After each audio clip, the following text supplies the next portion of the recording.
So, nag-file kami ng kaso laban kay dating Presidente Rodrigo Duterte.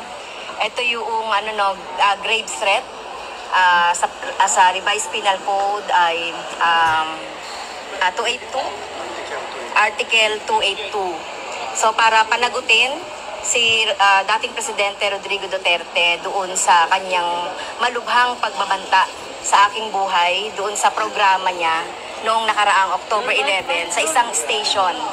So, ito yun, wala na siya ngayong immunity. Kailangan niya nang harapin yung mga kaso na iaan sa kanya, katulad nito, na talagang hindi niya na magagamit yung kanyang immunity para magtago doon sa mga krimen na ginagawa niya. So, malubhang pagbabanta ito sa aking buhay dahil nagkaroon din naman ito ng epekto, lalo na sa panahon na ako ay kasalukuyang nagdadalamhati sa pagkamatay ng aking tatay. Doon niya pa talaga pinagbantaan yung aking buhay.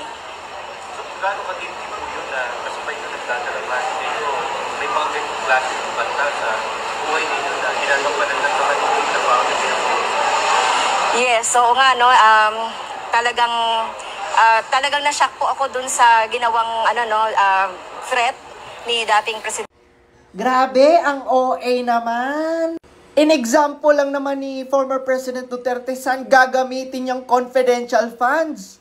At sinabi niya lang naman doon na dapat daw sabihin ni VP Inday Sara na yung confidential funds ay para sugpuin kayo mga makakaliwang grupo. Ang OA? Ang OA, no? Sino ba ang may kaso ng kidnapping? Sino ba ang nangingidnap ng mga bata? Di ba ikaw? Natatakot ka rin pala? In example lang naman ni President Duterte, saan gagamitin ang confidential funds? Ikaw naman, takot na takot. Yan kayo no? Nakakuha kasi kayo ng tiyempo no? Ng another opportunity na naman para mag-ingay. Di ba? Tapos pansinin niyo yung mga media. All out ang mga media. Di ba? Kung ano-anong mga walang kwenta.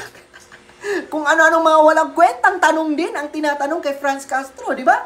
Para lang talaga ma-OA, no? Ma-exage, no? Ang sitwasyon. Para talaga, di ba, magkaroon ng drama, no? Ang issue nila. Diyos ka, lumang tugtugin na yan, Franz Castro.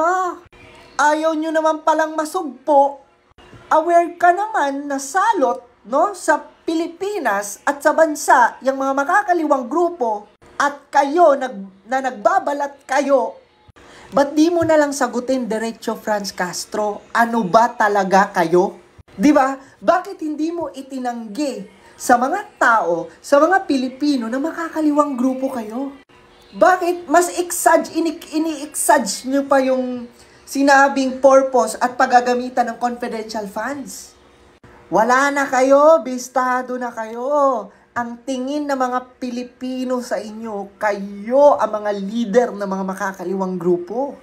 Kaya kahit anong kadramahan pa yung pinagagawa nyo, ba kunwari magdedemanda kayo, make sure mo lang na mananalo ka.